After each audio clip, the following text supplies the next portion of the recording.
Preparing to live stream.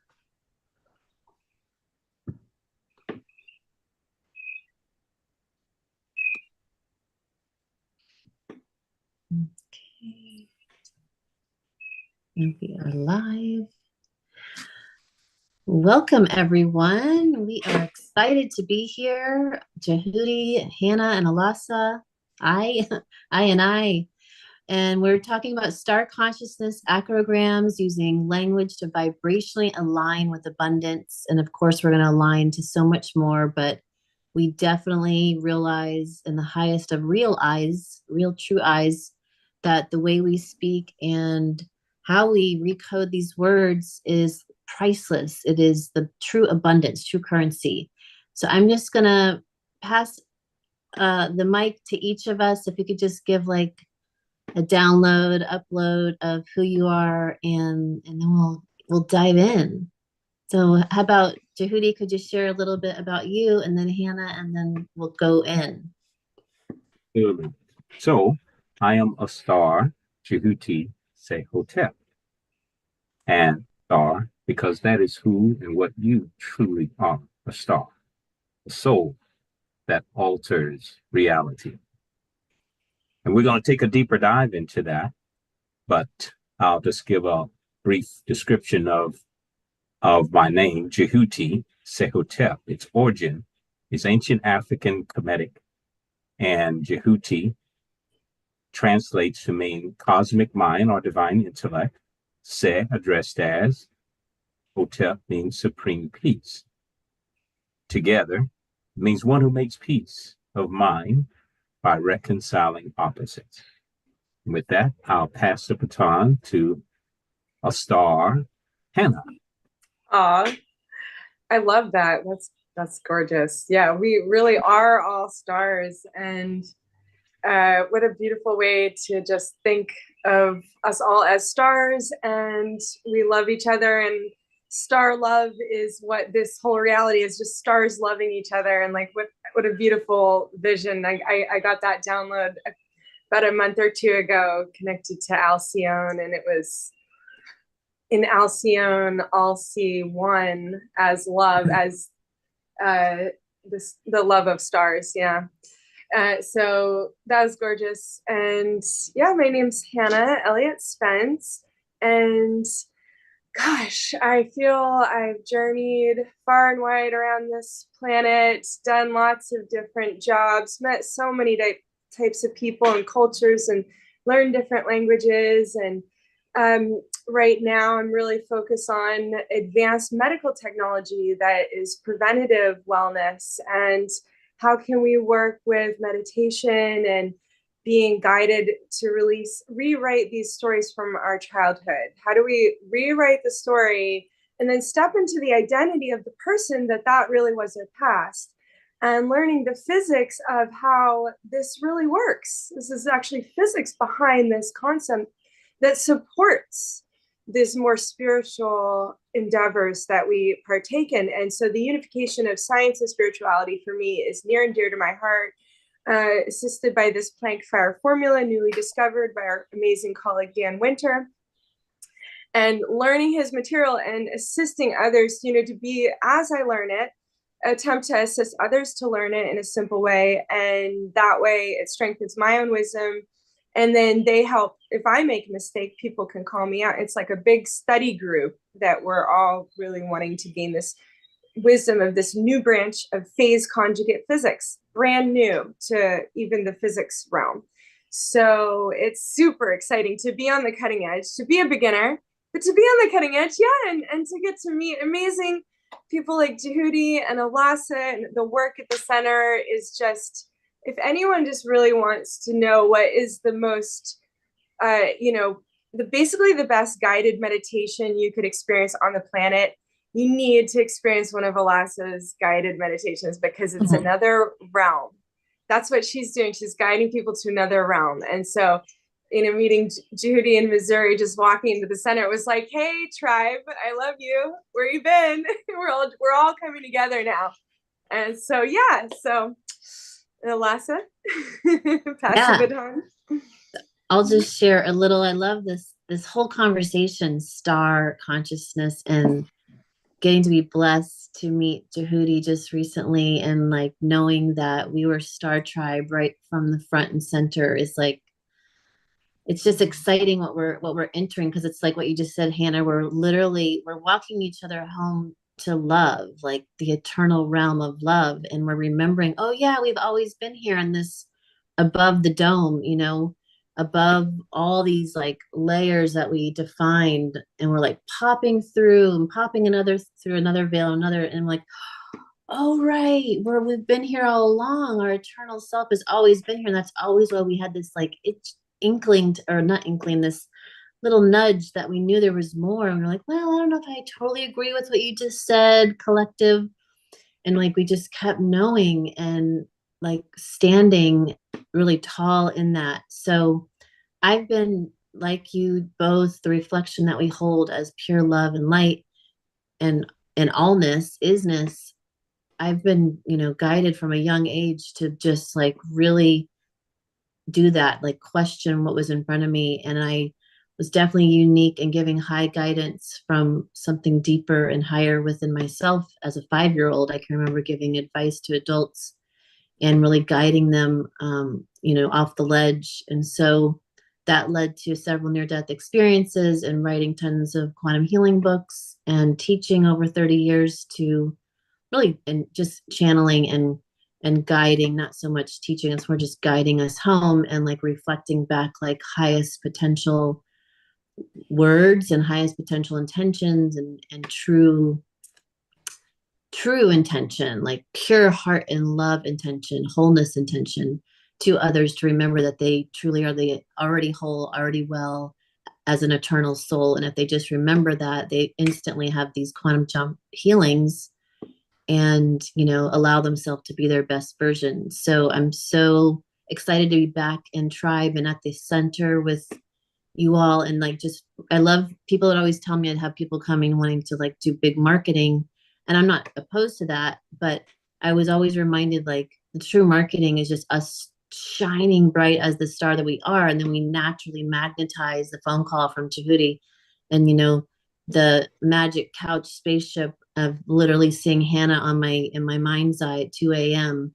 and like knowing she was part of the secret space program, and what that even means. So it's like, it's what a fun journey that we're embarking on. Like, and so we're so excited to just let this flow and move through the way that it just comes online as we 3 stars here show up. And I'll pause in just this last moment of saying, my last, some of the last books that I just published, Spirit was like, you have to put aSTAR. And I'm like, okay, I'll put the author as aSTAR, and then we meet, Djehuty. So it's just like, yay, true abundance. So Djehuty, you want to like dive us into like some wisdom and clarity about this conversation to get us rolling?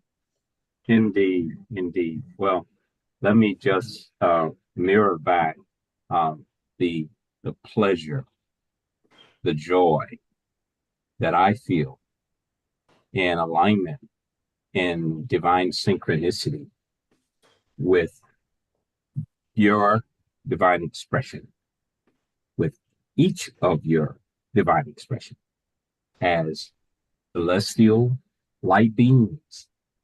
See what's all around me here? Celestial light beings of immortal intelligence that is taken on form. And that is the theme of STARConsciousness.com. It's an adaptation of the ancient African Kemetic, now known as ancient Egyptian philosophy, that the stars of the heavens are in fact souls. I just take it a little further and I say, born on earth, on a remembrance adventure of our true identity, which is source. And it is SOURCE Innergy, INNERGY, Identity Empowerment, that puts us in a place of contentment where you realize that everything that was, that is, and ever will be, you are already that. And in doing so, there is no need to really seek anything because you are already everything. And that's the beauty of aligning with your star power, is realizing that you are one with source. And so I use the phrase, and I like to share in alignment with how we open with the discussion of the importance and the potency of love itself. And so I'll share with you a little bit from the text, Mysticism, the Spiritual Path. And I'll just share a little bit of that. And then I'll step into further. Love is the highest and noblest feeling. It purifies our mind and elevates our being. In all ages, it has been the central theme of human existence. The world would be barren without it, and our life a dull void thing. It is love that charms this short mortal stay of ours, that makes this earthly life worth living. Take it out, and the whole universe is reduced to a dry, lifeless structure, a bony framework, wanting the touch of the alchemy of love to transmute this skeleton into a living entity. And I'll pause right there. Yeah. So the journey has always been, in our Remembrance Adventure, as I call it, returning back to love, which is where everything emanates from.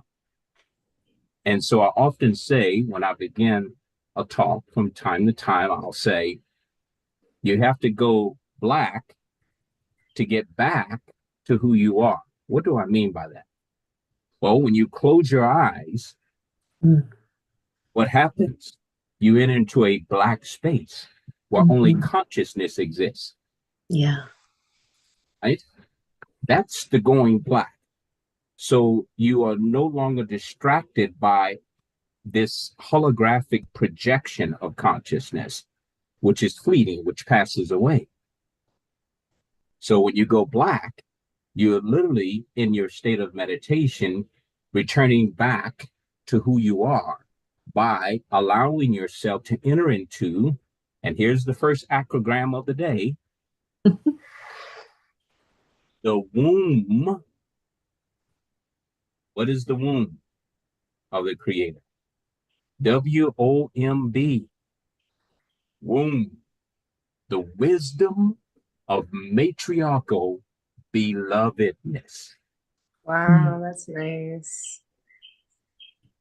So when we go black to get back to who we are returning to the vibrational frequency of belovedness. And that is the source that begets everything. Nice. Isn't that beautiful? I love that. And it's like back in the womb, you know, truly, like when you're going black and you're going back into that womb space of the true vibration of the belovedness. Yes. It's and the womb matrix also meaning at a level the mother, you know, like we're going back in to the pristine and purity of that space. Oh my. And then we are that star inside there, you know, and may not see so much. Gosh, may not see so much light because we are it. Are it. You are the light of consciousness that is emanating. So you're not seeing it, you are it. You are it. And so you're seeing the black so that you actually do reclamation and reclaim the light star that you are. It reminds me of also something you said when we did the geodesic dome down the street a couple years ago.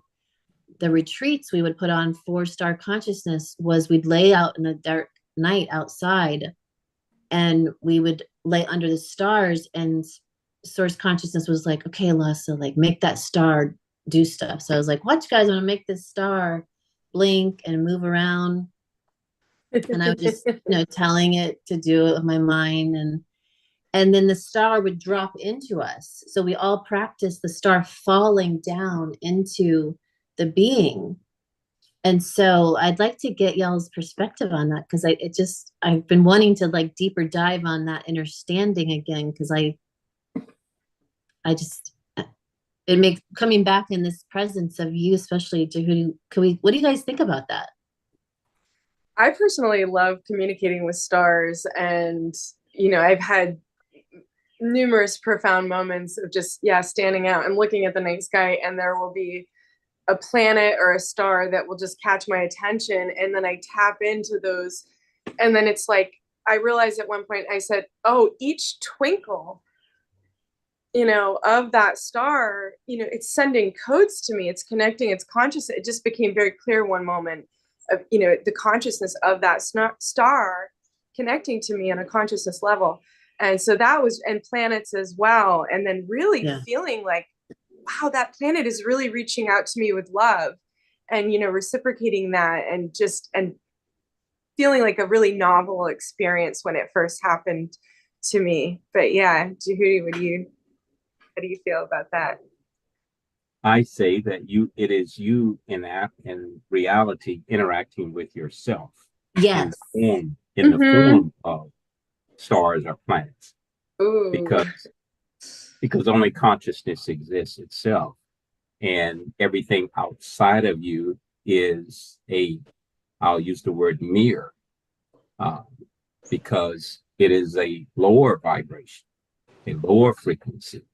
It is the physical reality is literally a holographic, three-dimensional projection of consciousness itself. So in what I refer to as the Remembrance Adventure, what we are doing as a part of our divine play, our divine story of remembrance, is that we have written a script of challenges to make this an adventure of remembrance. So what do? We write in our script props and people, places and things that we are to engage with in order to prick our consciousness, to remind us of who we really are. And that can come in a wide array of things relative to our experiential encounters. And those experiential encounters will be on a scale of elation to the other extreme of elation, which is pain and sorrow. But ultimately, they are all energy. And it's the energy that creates the intensity to make you want to say, okay, since I can't hold either one in a sustained way, I need to find the balance as to who I really am. And that's why a Kemetic proverb even states adversity is the seed of well-doing. Adversity, seed of well-doing. And so how can that be? Except that adversity in that extreme is what causes the purging of your form identity, where we disconnect or distract ourselves. That's why the adversity comes. Because you are identifying with the phenomenal world as your reality or as the source of your happiness or whatever it is that you think you're seeking, in a way of trying to replace what you're really seeking, which is true remembrance of source, of who you really are. That's great. It's So, like from within, we're creating, we say, okay, I want to play some more, and I want to develop and grow in this way. So there's a part of me inside me that really wants to experience what is that type of adversity like, so that I receive the results of remembrance of source, gaining the abilities to better navigate this entire reality by, let me look at this one part inside of myself that I want to evolve, and then outside of ourselves that comes into our life. That's, yeah, it's beautiful. and so it becomes a divine messenger to purge the mistaken identity. So that's what's really happening. Yes. When you have those very intense degrees of adversity or even elation, and then you try your best to try to, how can I get back to that sense of happiness, and why can't I stay there? You know you want it. So, and in this journey of remembrance, those who have adopted the identity, which are most of us, predominantly, of that our form is who we are, rather than the light of consciousness that is animating this form, which is the whole point of the remembrance. Why? I mean, we see that beautiful flowers bloom and they wither away. And such as is the case of form itself. Human beings are born, human beings transition, and the bodies, as it were, ashes to ashes, dust to dust. So, but the one thing that is abiding is consciousness itself. So, I like to touch on two things quickly, and because I said I opened up with the first acrogram of the day, and that was womb, and that womb speaks to the heart of the matter. We'll speak to what that acrogram is, heart. But at the heart of the matter, because that is what matters most of all, is transitioning from the mistaken identity and gaining clarity of consciousness of identifying with who I am. Who I am. Really. So, in the journey of star consciousness, it's a journey of recognizing that through the history of humanity, there isn't a celestial entity that has been symbolized more and where human beings have associated with in their journey than the stars themselves. And there's a reason why. There's an obvious reason why. Because the stars point us to. The star is not the end all of our realization. The star has always been a symbol to point us to where we are, who we are. Because we're talking about a consciousness that is beyond the stars. We're talking about a consciousness which is the cause of what causes the stars to be. Right? Yeah. So it's the beyond state.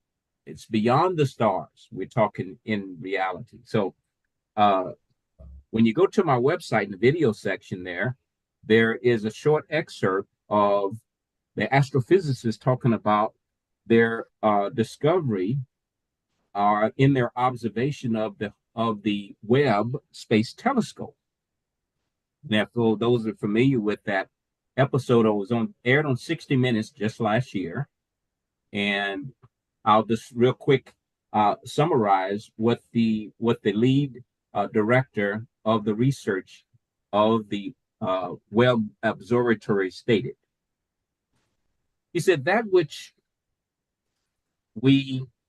has been a theory in science for many, many years, we now know to be a fact in our observance of the Webb, because they have been able to now with the Webb look and observe into the far, far reaches of what is known as space.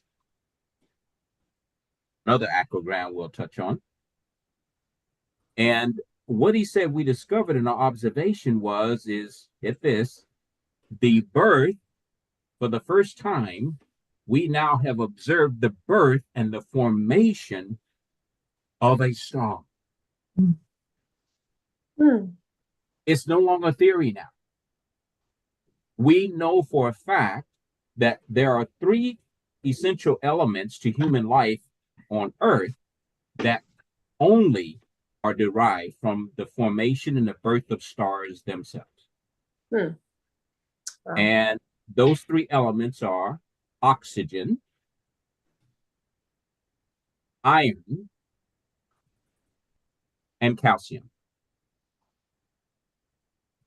This is what the astrophysicist said that now we know is a fact. The only place you're going to get those 3 is when stars are born. Which means literally. What was the second one? So oxygen. So oxygen. And of course, we know what oxygen is for. The breath of life, right? Iron, which is essential to creating the cohesiveness in the transporting of the oxygen throughout your entire blood system, circulatory and otherwise, to revitalize all your organ systems. So it's the oxygen and the vehicle to transport the oxygen. But then the last one was, he stated, was calcium. And calcium is essential to the makeup of your frame in order to make you visible in this 3-dimensional reality. How about that? So you literally are. This is not just talk about. You literally are star stuff. You literally are star stuff. You're literally made of star stuff. And I mean, who would have thought? Why would they have made movies called Starman? And why is it that the star has been assembled in 3 major categories throughout human history? I have come to accept, and if there are more, I'm open to hear, but 3 major categories in which stars have been used in the journey of humanity. First, star has been used as a symbol of divinity, right? And whether the star has been used as a symbol of a religion, the star has been used as a way to point us to a place of higher consciousness, an announcement of higher consciousness.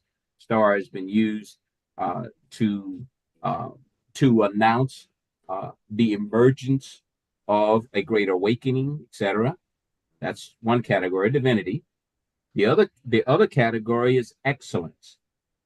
How has a star been used as excellence? Well, from the time that you're born, when you come from the non-physical as a celestial light being of immortal intelligence, and then you take on this form, this body, and if you're so fortunate to have parents that when they lie you in the crib, above your head is a mobile, and oftentimes that mobile is circulating around you up, and you're looking up at stars and planets above the child's head, right? Right? Will remind you of where you just come from, right? But then, if that's not enough, when you get to a point where you can go to pre-K or kindergarten, now a star is used to reinforce good behavior. You're given a star to reinforce good behavior in pre-K. You get a star today, Johnny. You did good. You were good boy today. I love that. Right?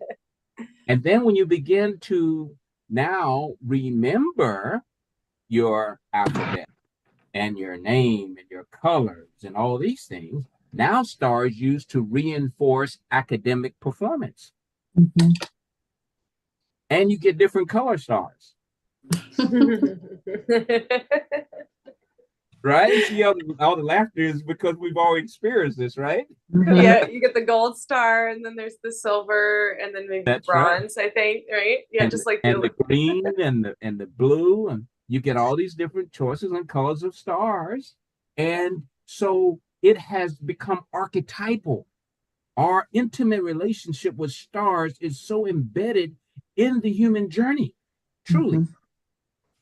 And the third category of the stars, the use of stars, everyone's going to love this because we see this all around us all the time, everywhere. Right? It's been used as a symbol of what? Excellence. A symbol of excellence. How? Well, think about it. No matter what industry you look at on the planet, whether it's a product or a service being rendered, when an individual performs above average, they're considered to be a star in their own right in that industry of service, product or service. In fact, and there's a separate industry where stars are called Hollywood. And even in other parts of the planet, we got Bollywood, we got this kind of wood, we got all this kind of wood. It's all about excellence in performance. Mm-hmm. But when you have someone that performs well in the case of energy medicine, like what you were referring to earlier, Hanna, then Dan will be considered a star, truly, in the area of offering energy healing and development, right? Mm-hmm. Truly, he will be considered a star on the leading edge of energy technology and so forth and so on. And that we probably heard in the some of the commentary about Biden referring to him always being clear about the North Star of direction, meaning he has clarity and the vision going forward. So star is deeply embedded in the human journey, in the human psyche, because that is the source of which we derive when we enter into this holographic realm. And understand what's behind me is holographic. It is not the real, it's a projection of the real. But it just so happens that it's the celestial projection of the real. Mm-hmm. And now the other area, and then I'll yield the floor back to you all, is providing the contrast between acronym and acrogram. And then this will provide us now, going forward, with a clearer understanding of what we mean by acrogram. Okay? Because most of us are familiar with the term acronym. Mm-hmm. Like one of the most recognizable ones is NASA, acronym. You know, we happen to be floating around in space, you know, we're on this ball behind us here, and it's moving in space. NASA, National Aeronautic Space Agency. But acrogram is when you take an existing word like star, and you redefine it vibrationally by assigning a new word to each letter. Excuse me. Bless you. Thank you. Bless you, bless you, bless you. And so, clearing us all out. And actually, that's how I open it, and it's star, because that is who and what you truly are. Star, a soul, S, that T, alters a reality. And alter is spelled in two ways, isn't it? Mm-hmm. Bless you. Bless you. Alters reality. How do you alter reality? ALTARS. That's a question I'll pose out for you all to share in that. I know you already know that. Still, I want to soul that alters reality. That's just really wonderful. How Just do we beautiful. alter reality? ALTARs. Well, we change This the means to alter. vibrational. Yeah, we're changing the vibration, and by changing the vibrational frequencies, we can do that with tones or words, and that sound in alignment with what we believe about it, or the framework of it, the blueprint of it, which is a definition. When we redefine these words and we give them a higher frequency vibration, that makes us feel like that spectrum you spoke about, where we could feel dissonance about it, or we feel coherence about it. We feel love or we feel fear. When I feel loving with what I'm saying and I redefine a word that used to make me feel fearful, and I redefine it and recode it, all of a sudden the frequency changes. I feel good with saying it and thinking it. And then I alter reality from that, because now I've literally, reclamation from reclaiming it from fear, reclaiming it into love, the octave of love, I like to say. So I'm altering the reality because I, as a star, am projecting through this avatar into the hologram the reality, creating the reality from the sum total of my thoughts, beliefs, and feelings about what I am thinking or saying. Awesome, awesome. So what Elasa just described is the effect or the influence of altering reality. That's the ALTERS, Mm. to being an influencer or a change. What do stars do? Well, they're certainly very noticeable in darkness, are they not? Mm-hmm. Okay. But to first alter ALTARS means to respect, to show reverence, to revere. And what is meant by that? That means that you see everything as the divine presence. And when you show respect that everything is divine, it Alters. causes a vibrational change in your own aura. Realize that you're in an ocean of divinity. Everything and everyone around you is divine. Everything is divine. Yeah, everything. Oh, that means when you look in the mirror, that means even the projection of yourself is divine. Oh, what? Okay, that's right. Yes, you are divine. You and you and you and you, every one of you are divine. Projection of the Supreme Being. You are light beings. And those light beings that you are is luminous, immortal glory of the highest heavenly truth. T.O. form, fleeting of relative matter. You are, I am light beings taken on form. That's the image of what this is on my shirt here, light to formian. So I am a star, Djehuty Se Hotep, light to formian. Why am I saying that as opposed to saying human being? Well, because human being is a lower vibrational description that we've adopted all through the span of humanity. But if you identify yourself with the point of reference of your true identity of light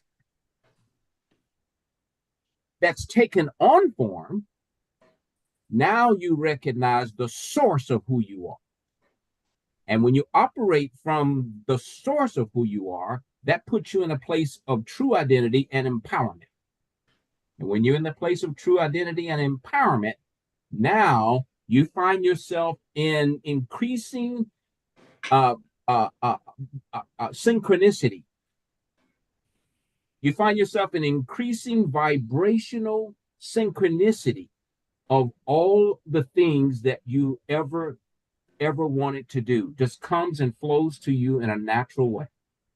You don't have to seek anything because it's already flowing to you in the perfect time that it's supposed to come to you. Why? Because you're flowing in the divine will of who you are.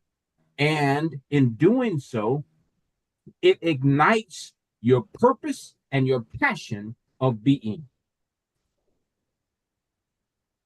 which gives rise to your joy of living.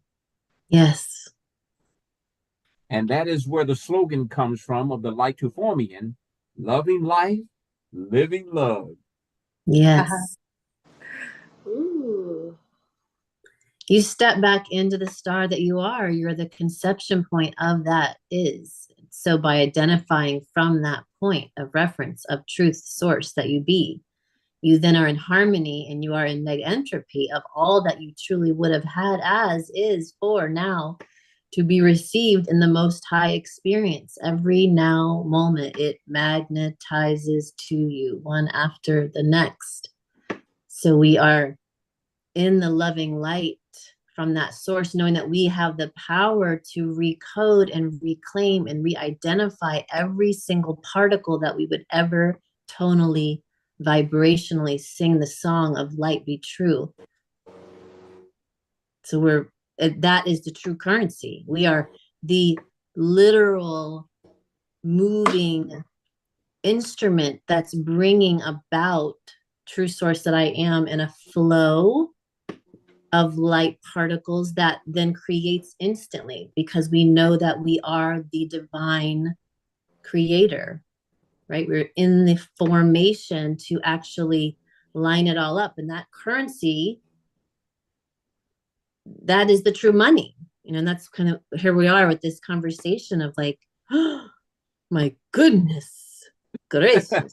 Like, I'm the printer of light particles stacked up on each other that actually gets to experience this whole magical magic act. Wow. Yes. Let me reclaim and feel good and feel glory and feel greatness with every single thing that I'm going to utter. That is so beautiful. That is so beautiful. Yeah, it really is coming down to that.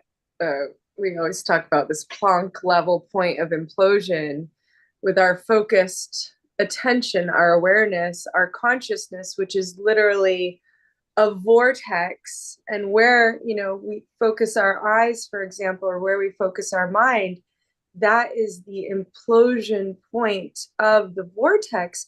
That is the black hole. That is where the magic happens, because then all the information can compress, right? We have this compression and refraction.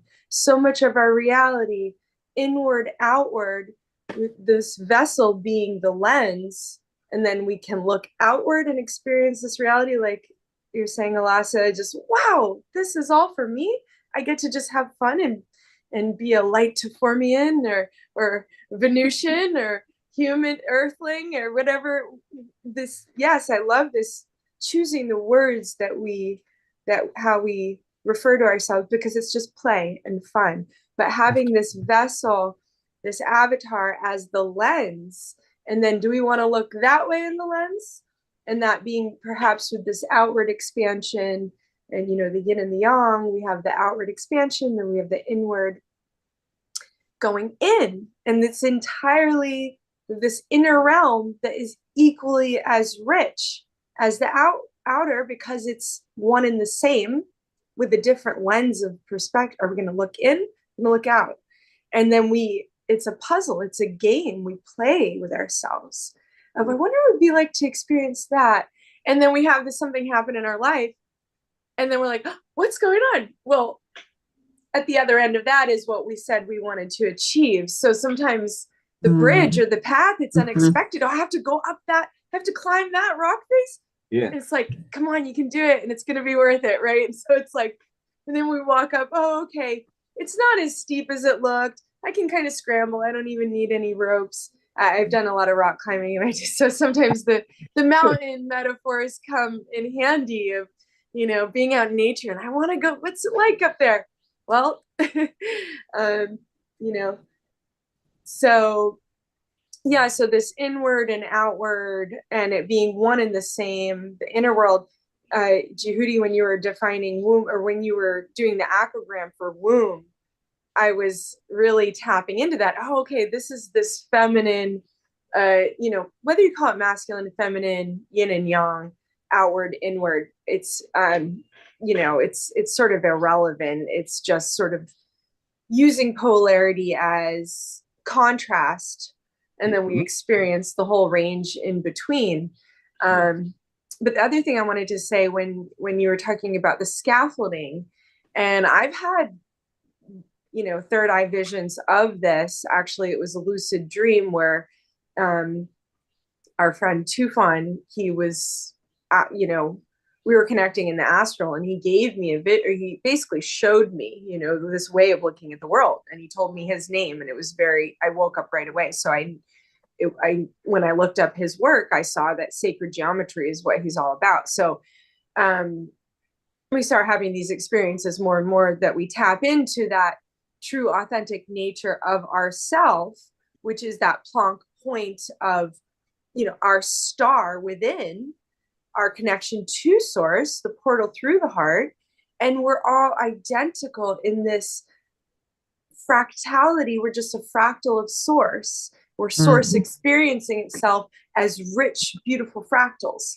But when, you know, and when you all are talking to, and seeing the star as another way to refer to these pixels of consciousness, it's all one and the same. But in the children's book that I'm writing, I'm using, you know, this, for me, it's the layer above source. Source just, I am one, all is bliss, all is love. Okay, let me play a game, pretend there's separation. So I separate myself into these little pixels of light and rainbow light. But what is a pixel of rainbow light? For me, that's the same as a star. So I love just, you know, yeah, yes. And the scaffolding, just to finish up that one last thought, and then I'll pass the baton, or the talking stick. Yeah, Djehuty mentioned scaffolding. And so my mind's eye was again drawn back to this crystalline lattice work of the sacred geometry all around us, at the center being a star or a black hole. And then that seems to be one and the same as well.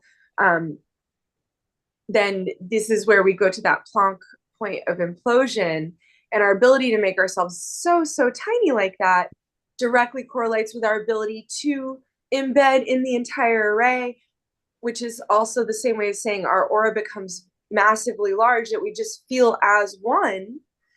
And there's it's connecting the finite with the infinite as one, and remembering, but I love the scaffolding. And then seeing, in my mind's eye, I was seeing the plasma vortexing through that scaffolding of what some might call the Christ consciousness, which is, for me, is the same as this crystalline sacred geometry all around us, and the plasma of the love vortexing in.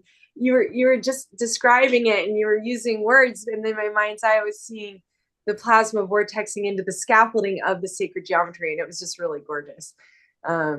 So yeah, and I love how this is our discussion to see the true abundance. You know, I'm like, oh, we're going to be talking about money and checks and banks, and no. It's like, this is the true abundance, and there's infinite stars, these shiny rainbow pixels of sparkling light. That's great. Yes. And so you don't have to identify, I'm a millionaire or a trillionaire, because your source is unlimited abundance, if I can use them both together.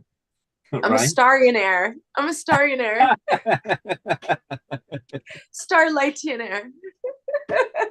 Yes. Oh, wow. It's so awesome. We're going to recode the whole language. We've already started. Elasa and I've been doing this for a while now, like coming up with our own new word. The more, the better. Yeah. And then someone told me the other day, you know, that's not, you know, because I said it's funner. No, funner is not a real word. I said, in my world, funner is a real word. And I'm like, I don't know about you, but we're using the words we want and writing the new words when the old ones are like, I'm kind of tired of that word. Let's do a new one, or let's recode that one. Yeah. And the reoccupancy of our soul star that we are, the heart is the vibrational instrument that truly defines everything through feeling. So the funner feels so fun, you know, funner. Like you feel it in your heart, right? Even though the like pulls us out of the brain, like way that does, you know, for someone that was like so moving from only the brain, it literally goes down into the heart. I can feel it. I just said it. And we become super concentrated. So the Akashic work that we do, like finding our unconscious parts that are like that have been ruling the show, unconsciously in a way that isn't the highest potential, knowing who we are, we find in the Akash places we were like hiding from ourselves, and we bring those with understanding and understanding. Once we understand, like, oh, I was like pretending to be all afraid about that because I watched my parents write checks and be fearful around money. You know, like that's just an example, must be real for somebody right now. And once you find and understand, and then you go and play with these light particles that are in a form of a pen stacked up, and there's a form of a rectangle to check. And what that really is just you playing focus. And then you know that you, when you write, it is. And so it infinitely spirals out in the golden mean ratio to actually bring you back from the other version of yourself, which is consciousness itself, literally goes, oh yeah, there, you want that. And it brings it right in many different ways.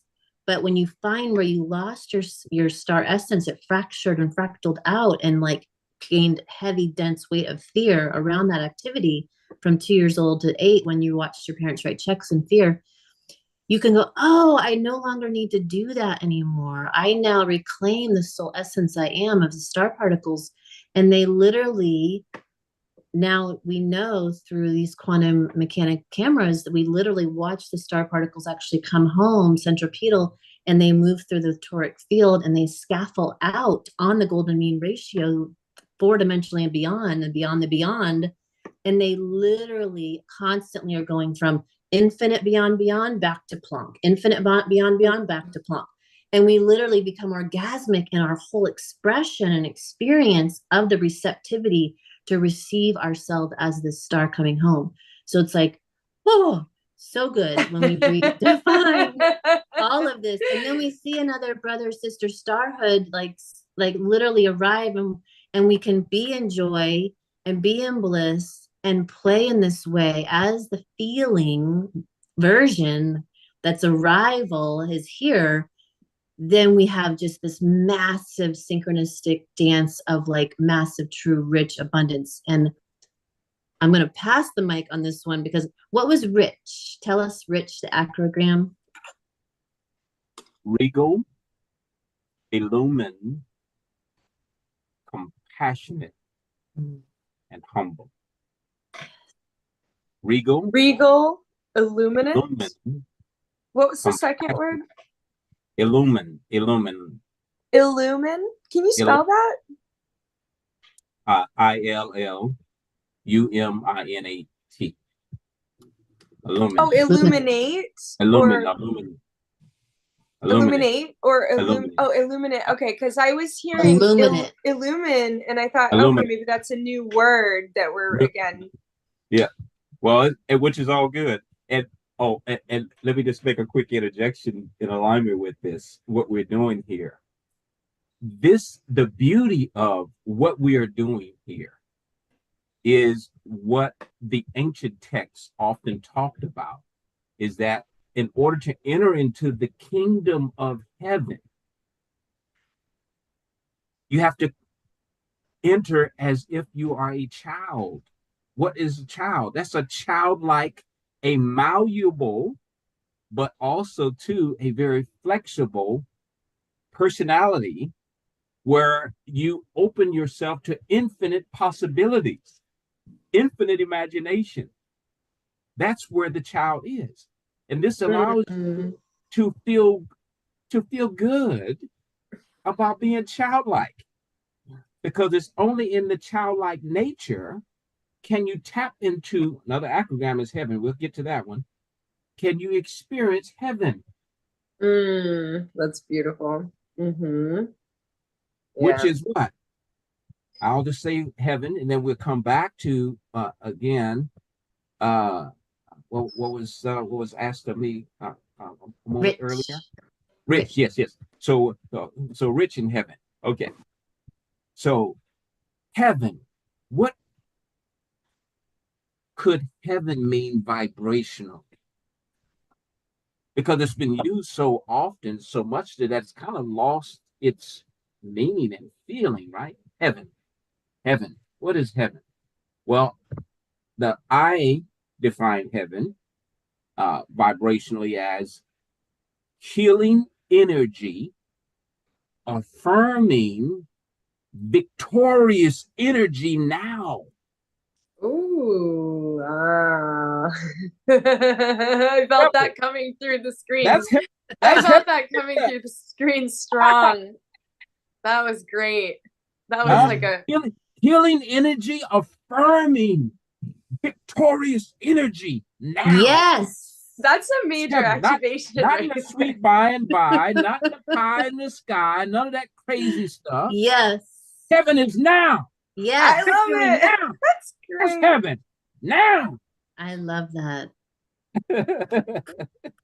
You know, I named this property Seven Heaven. Yes. Yeah, after it was my grandmother's last words, and she was known for being psychic and intuitive her whole life. And she kept saying Seven Heaven, Seven Heaven. And she passed on September 7th, sept also meaning seven. And, you know, so it was this, yeah, those were her last words. And then she passed on September 7th. And so then and they used to always, they had a camp up in Maine. And when they would go visit, they would say it's heaven on earth. They just would sit on the dock and just soak up the nature and the waves and say it's heaven on earth, you know? So I love that. It is now. It's the now. Way that your energy came through like that. It's right here. It's right now. The strength of that, because sometimes it's like the energy and it wants to really move through the channels, right? And feel that bliss, have that bliss, fill all the channels. And that's what I was feeling coming through you right now. I was like, no. I've had discussions with people about bliss and you know, we're meant to experience the world as orgasmic with the word that Elasa said, sensual, and the way that you are so passionate, this energy now through the solar plexus, like why wait? And then, you know, it's just such a rich moment of this feeling of this beautiful feeling flooding in, right? This strong plasma vortex. We feel that vitality, right? In all of our chakras. And that's what was coming through right there. You were like emerging. It was like you were emerging out, right? And we shine this bright starlight like now. And that is being in our pure, true, authentic, divine light to form, creative, magnetic, vibrational self. Yeah. That's what we as aSTAR, souls that alter reality, that's what we aspire to, is to align with our pure, true, vibrational self. Magnetic, because why? What causes the magnetism? The magnetism is the evidence of your divinity. And how does that work? Because what you put your attention on, you talk about focus, or where you put focus at, right? Wherever you put your focus on, that's what you enliven. Yes. That is what God is. And this is actually, there's actually science behind this. When you look at, and it was done over 100 years ago, this, you know, the wave particle duality. So basically they just said, we're going to send this little electron, and then there's going to be a screen with two holes. And then when no human's observing, you know, it acts as a wave, and you have a wave formation on the screen behind the holes that's capturing the activity of what was projected. And so then as soon as a human is watching, then it starts acting as a particle and going through one slit or the other. And then you see the result recorded on the screen. So there's very much proof that what we look at, what we read, what we listen to, well, you know, what kind of music we're playing, what are we tapping into in the world, in our own expression of reality that is coming from us? What are we resonating with? And what are we focusing on and saying, oh, I like this, I want more of this. And, you know, I want to feel good. And what makes me feel good when I look at it? And, you know, I want to rise up, and I want to listen to the guidance that I'm getting, and how am I being guided by the people around me, the people that care about me, and then beyond in the divine guidance. And just tapping in and staying in this flow state where, you know, I've lived that life of where my everyday is very planned out and regimented and organized, and I have to be there, they need me, and always like, what's next, what's next, what's next. And now, you know, moving from the heart, really settling into that, it's very challenging to go back to that way of life, because it just feels so much better to move from the heart. Okay, where is my energy needed right now? How do I need to move and flow? And the heart, now that you're there, the acrogram for heart is very close to heaven. Notice the spelling of the two are very closely connected. Look at that. And so heart is healing energy, affirming righteous truth. Wow. I love that. That's when you know you're dealing with the heart of the matter. When you're dealing with healing energy that affirms righteous truth. Now, how do you know that it's righteous truth? Why? Because it's based on the indisputable or irrefutable basis of central importance, aligned with facts and reality. So we're not just talking about something that is just pulled out of the air, because we know that truth is relative to the perspective of the one who is projecting. So therefore, there has to be an alignment that is irrefutable, that is indisputable. Pure principle. That is based on facts and reality. And when you have an agreement, a consensus, then you know you're dealing with righteous truth. Then you know you're dealing with the heart of the matter. And when you're dealing with the heart of the matter, that's the basis of the chemistry. That's the basis of the magic of the scripture when it says, when 2 or 3 are gathered in my name. That's what the basis of that means, is when you're on one accord dealing with the heart of the matter. Wow, that was powerful. And what was coming to mind for me when you're describing that is, again, when we see in our mind's eye what's happening energetically, and you know, again, there's science that has words to describe this and we can measure it. It's pure principle. It's that plasma vortex collapsing all the way down to Planck, and all of the extraneous information that is irrelevant, doesn't matter. It's not, you know, it's not, does not have the ability to collapse down to Planck, because it's not pure principle. That gets filtered out. And that's why our beingness, when we can make ourselves very small and remember, oh, I'm just a speck of dust. I'm just a speck of stardust, right? I'm just a tiny little pixel of God. And there's these infinite pixels, and I'm just one of them, but they're infinite rainbow pixels, and it's so magical, right? And then that ability, then we can feel what the whole feels like. If we know I'm a tiny rainbow pixel, the whole thing is just, we're just all these little beautiful stars all sparkling and dancing around together. Then we can appreciate the one and the infinite, because it's all fractals of the same one creator source, star consciousness. Of the same supreme light. And that gives rise to the message of the Light-to-Formian from Sirius B. It from us. My divine appointment, my divine assignment as aSTAR Djehuty Se Hotep, Light-to-Formian from the confederation of the star Sirius onto this place that is currently called Earth. Yeah. But in order to raise or elevate the consciousness or the vibrational frequency of the planet, we have to first start with what? The language as to how we describe or define who it is we are and where we are. And as you do so, notice how vibrant our conversation is in the context of our conversation. Why? Because words do have power. Words is power. It's so true. Just like with Elasa describing the house and saying, like, your house is your spaceship, like your vehicle is your spaceship, everything, your body is your ship, and bringing awareness to things like the bedroom, because that's when we're lucid dreaming and astral traveling.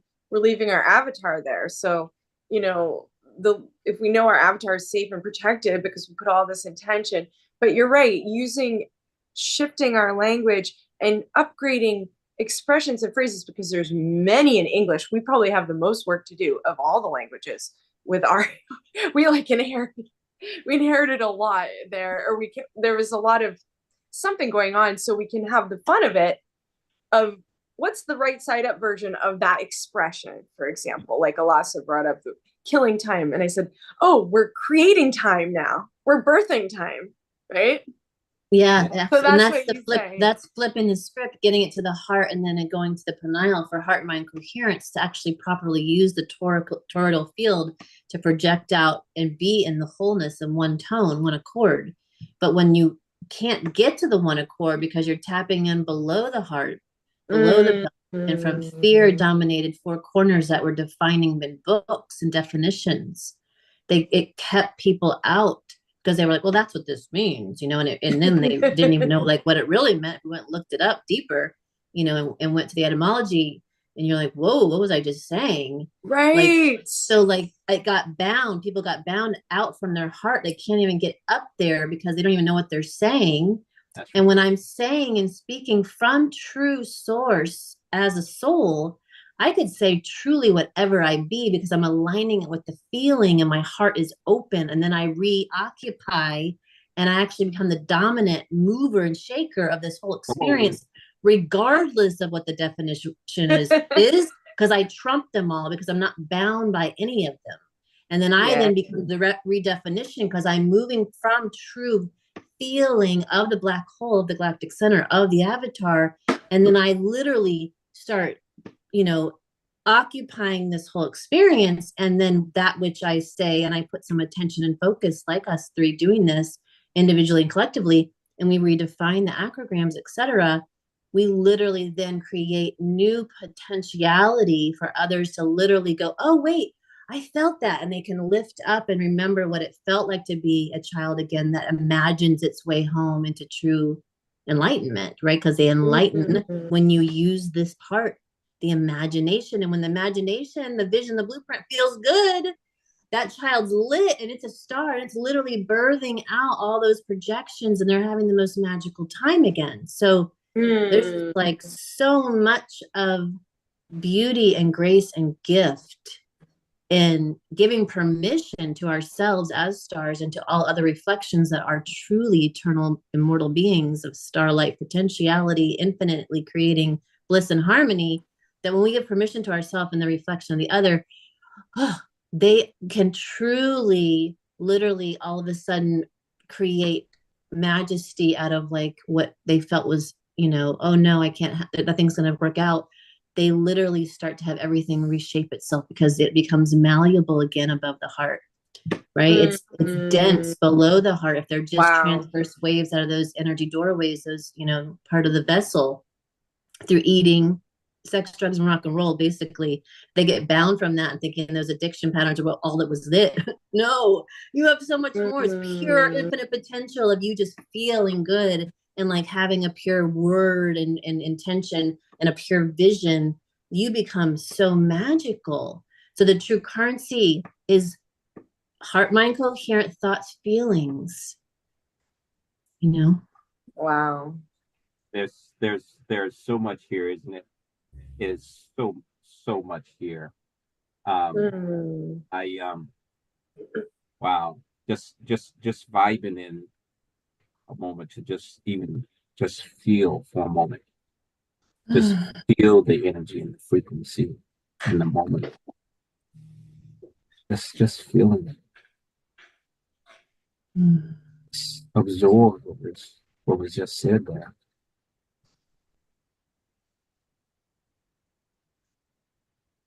All the children playing, all the starlights glowing, infinite potential, the arrival of infinite potential. And this is, it's when we take time to just be still, you know, so that we can feel, we can absorb, we can remember. and to be steered toward experiencing the divine nectar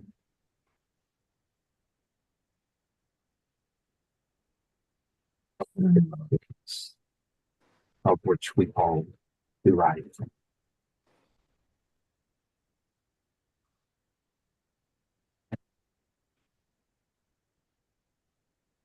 And that childlike nature of feeling beloved, the childlike nature of feeling beloved,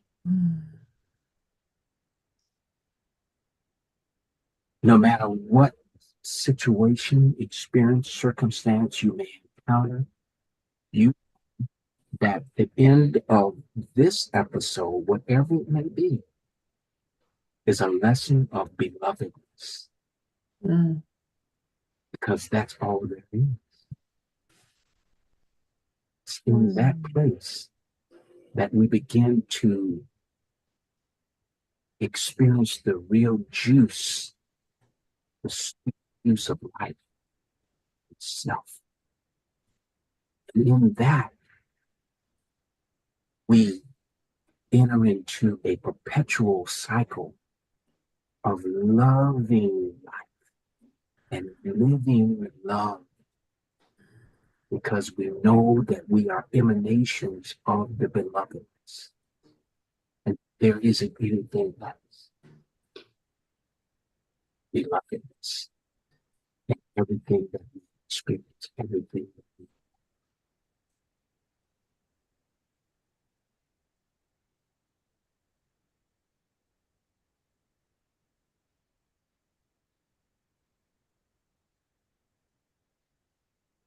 become rich in joy and bliss. All three are acronyms. Rich, joy, and bliss. The tapping into the divine light and sound of our origin.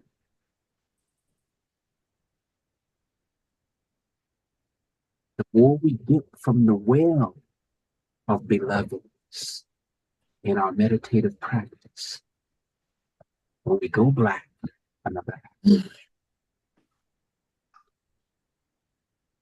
black, by the way, is when we are so still. In the blackness, we are being still so that we can hear the beat, the bass, native knowledge.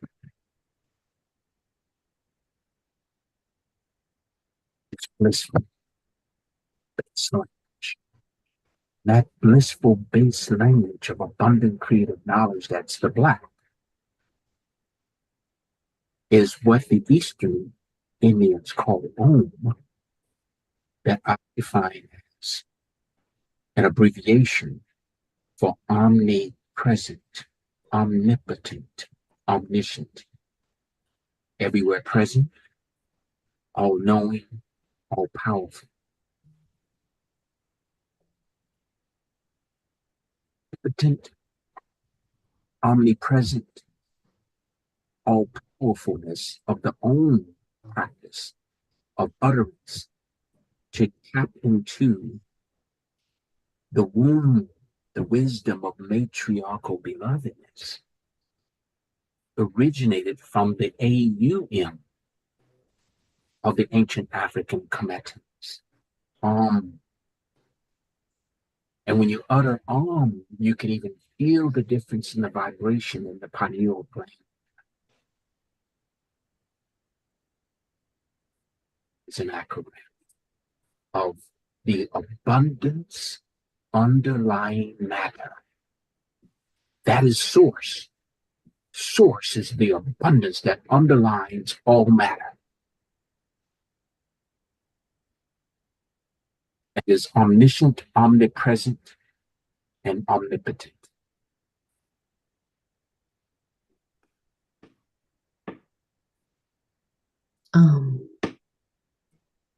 I love that.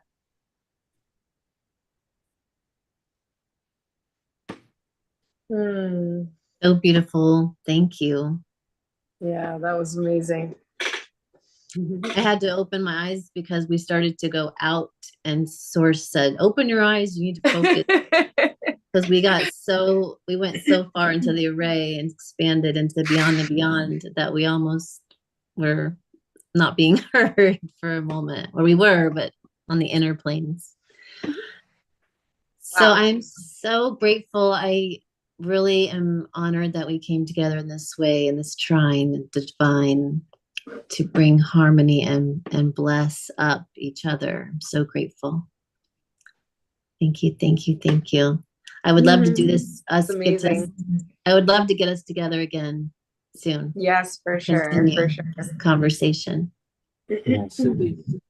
We'll have reoccurring because the flow is infinite. So why should not the conversation be? Yes. Yes. Love that. Wow. And can we complete with duo? Oh, yeah. Dua.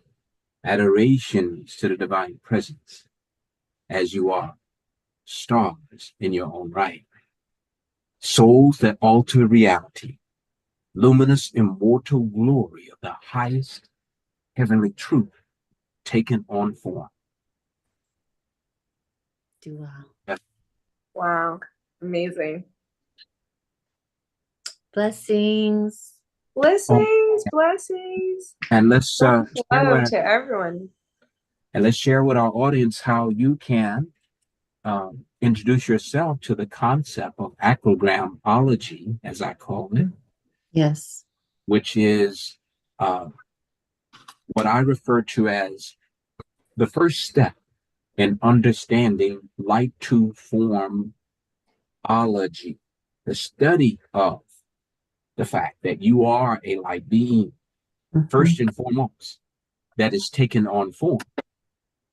In order to understand light to form-ology, you have to understand the language. Just like when you go in any other culture or country, if you want to understand the culture of the country, you got to start with the language, don't you?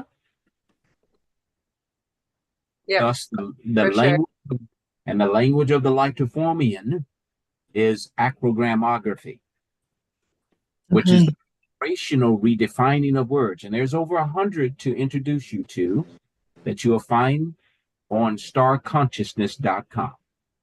Okay. Awesome. Nice. Thank you so much, everyone. Please check out in the description how to get in touch. And we look forward to our next live together. It's 3, 2, 1. Yay! Oh, magic. That's lovely. All right. Thank you. Love to you all. Thank you so much. Peace, love, and light to your immortal delight. Ooh, I love it.